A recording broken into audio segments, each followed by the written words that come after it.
Hello, my friends. Okay, so this is a planetary weather update for Virgo rising. You can also read or listen for your sun, like if you're a Virgo sun or a Virgo moon, but I really recommend people listen for Virgo rising, your rising sign, because it will be much more accurate.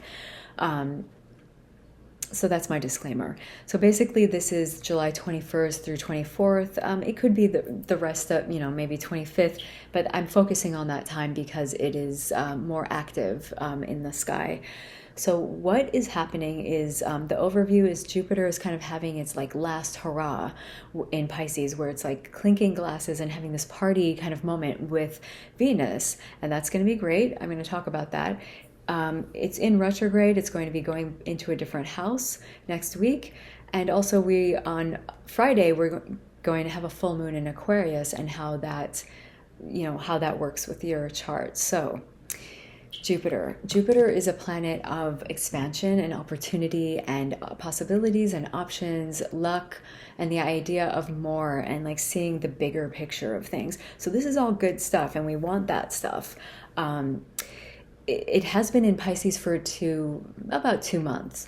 And that is amazing because Jupiter is in its favorite place one of its favorite places in Pisces, where it has access to all of its tools. It's in one of its homes. So it has everything that it could need to thrive and do its job the best. And we like that. It's like, wow, this is really great. Jupiter doing great things, expanding our horizons, expanding some possibilities, and also being in his really great place where he can give us more of that, more compassion, more belief in faith, and more just more of a flowing kind of dreamy vibe there. That's like more artistic, more relaxing, and more compassionate. Maybe a little bit more altruistic than altruistic. Yeah, that's a word.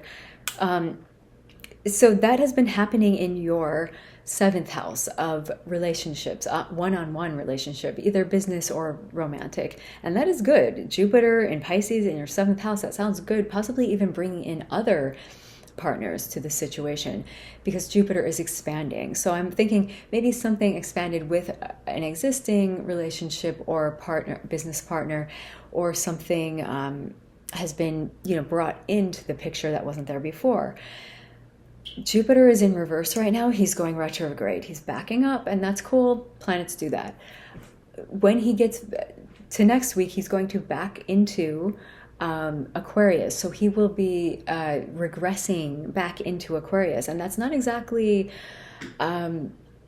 his favorite place. It's kind of like going from your home where you have everything. You're like, everything's great. I have all my stuff here, into an Airbnb that's like not exactly bad, but it's not exactly amazing. It's just sort of like, yeah, it's cool. Everything's fine. And it has everything I need. There's just nothing to write home about. Okay, so we'll get back to that in a little bit. Jupiter will be back into Pisces by the end of this year, like literally 2 days before New Year's Eve. So it's going to be a while, and we'll talk about that at a later date. But so the gist of the situation is Jupiter having its kind of last hurrah in Pisces, where it can give you all these gifts in his favorite place, in that place of partners or one-on-one relationships. And he's meeting on Wednesday, Thursday with Venus.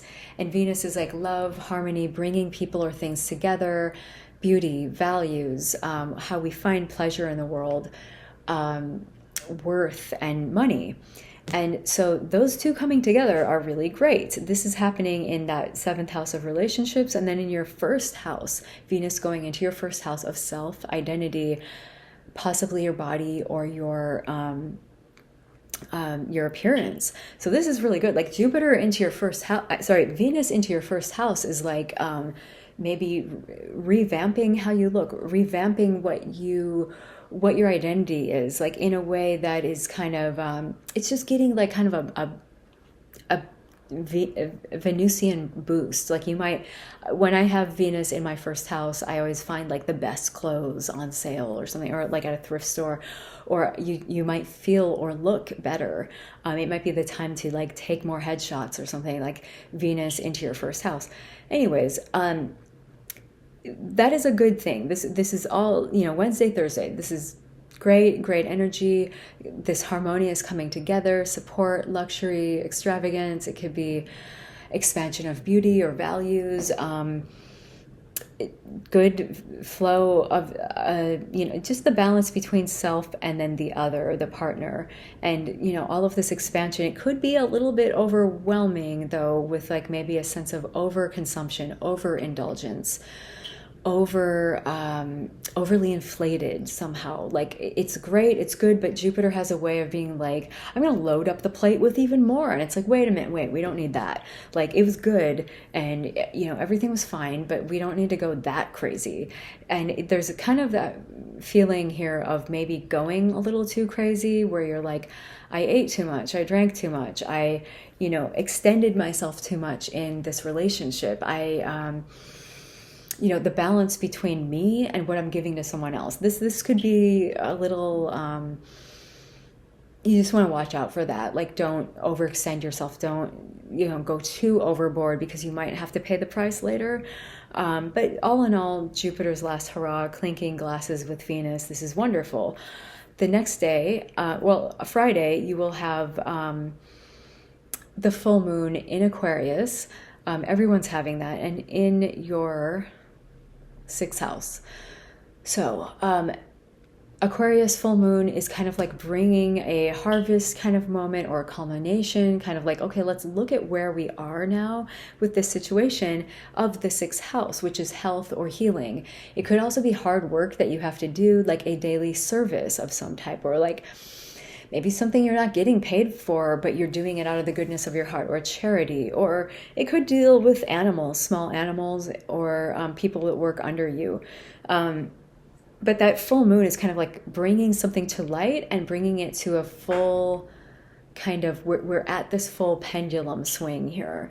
And okay, great. So what, right? Well, it's kind of important, because Saturn has been in your 6th house since December. So Saturn sitting there has been putting a lot of responsibility, of duty, of kind of hard work, of like, the red tape, or an obstruction, or a lockdown kind of feeling on to matters of the 6th, of health, healing, service, hard work, possibly animals, people who work under you. So that area has been really kicked up in the past month. I would say last end of June, beginning of July, and up until now, because we've had that ongoing, there was a T-square there with matters of your 12th house, of like deep psychological stuff that you put away, where you kind of warehouse things, and then the 9th house of your belief system, and like shakeups happening there, maybe with religion, maybe with, spirituality.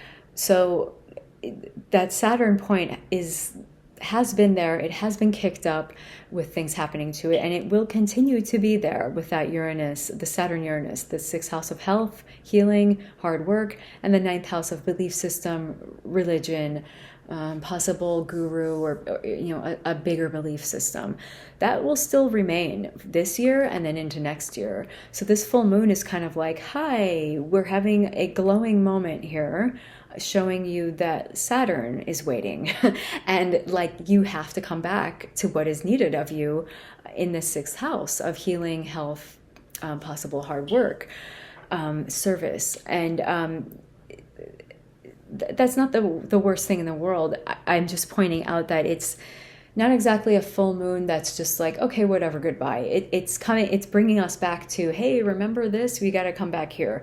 And Jupiter is kind of retreating as we speak. And next week we'll go back into that house, and I'll talk about that next week, where it's kind of rolling up its sleeves again, and like, okay, Pisces, we're putting aside. I've got to come back in and do some work now, do this hard work in the 6th house. With Saturn there, but like giving more opportunity, giving more options, giving more possibilities, or an overabundance of optimism there, where like, okay, we need that. Like Saturn has been in the 6th house, making it like very heavy and very, oh my God, and like Jupiter going in is kind of like, hi, I'm here to do this, but hey, have you noticed that we can also rearrange this whole scenario? Look at all these other options. So this is a good thing. And that's basically, you know, they tie into each other, where you've got the, you know, Jupiter's last hurrah in Pisces, like with Venus, overwhelming, overboard. And then the full moon kind of being like, there's a situation in your health and hard work and service area that needs to be looked at. Not to ruin the party, but have you packed your bags? Because like we got to come back here. And it doesn't need to be bad. It can be totally amazing, because Jupiter going back in there will just be bringing his jovial, you know, optimism and, you know, expansion back into another realm. So that will be getting an uplifting kind of vibe, instead of Saturn sitting there trying to do it itself. So that is Virgo rising. Is that everything I wanted to say? Yes, I think that's everything I wanted to say for Virgo rising, and I will be back next week. Thank you.